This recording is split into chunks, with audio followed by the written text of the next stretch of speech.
This week, I chose to put Brooke Shields on the cover of Us Weekly. To be honest, I couldn't think of a reason why not to put this American icon on the cover of our magazine. She's an accomplished actress, model and entrepreneur who has been at the forefront of the zeitgeist for nearly half a century. So there is so much to learn from her extraordinary life.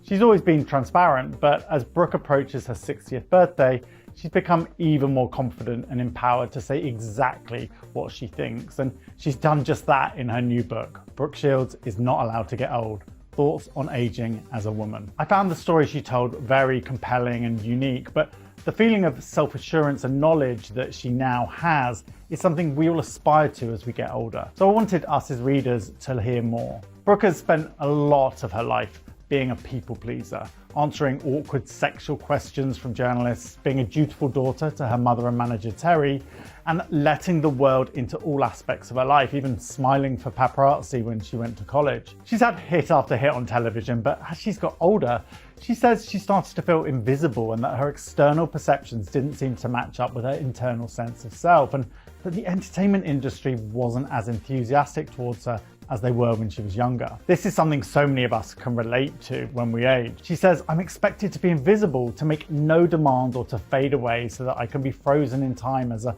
specific version of Brooke Shields. In the book and in our interview, she brings menopause out of the shadows and openly talks about the experience of aging and the moment when she and her daughters, Rowan, who's now 21, and Greer, who's now 18, were walking down the street and she realized people were no longer looking at her, but her daughters. She talks about this being an incredibly complex thing for someone to navigate, being proud that her daughters are beautiful and not being jealous, but after the fact that she's been valued for her looks and fame for so long, it's a process to reframe your identity and not being recognized. She talks about how she's learned to use this invisibility to her advantage by letting people underestimate her and then capitalizing on that. One distressing theme in Shields' life has been the repeated failure of medical professionals to be, well, professional. In that way, she is like all women who are, according to multiple studies, not listened to, gaslit, and given poorer care than men. She details going for labia reduction surgery, and while in hospital, the surgeons gave her unwanted,